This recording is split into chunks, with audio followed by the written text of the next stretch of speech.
Zahriddin Muhammad Bobur buyuk davlat arbobi, sarkarda, shoir va yozuvchi. Boburiylar sulolasining asoschisi.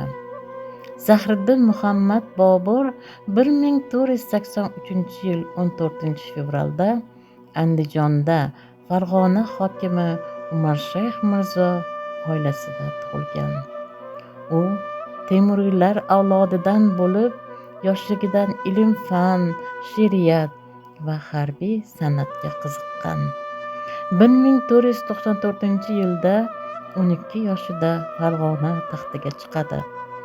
1504-yilda Qobulni egallab, u yerda mustahkam davlat barpo etadi. Keyin Hindistonga yurish qiladi. 1526-yilda Panipat jangida Dehli sultoni Ibrohim Lodiyni mag'lub etib, Hindistonda Boburiylar davlatini tashkil qiladi. Bu sulola keyinchalik 300 yildan ortiq hukmronlik qilgan. Bobur nafaqat sarkarda, balki iste'dodli adib ham bo'lib, uning mashhur asari Boburnoma o'zbek adabiyoti va tarixining noyob yodgorligi hisoblanadi.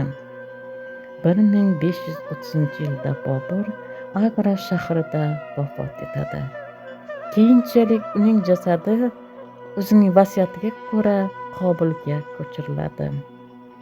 Zahriddin Muhammad Bobur jasur sarkarda, adolatli hukmdor va yuksak madaniyatli shoir sifatida tarixda o'chmas iz qoldirgan.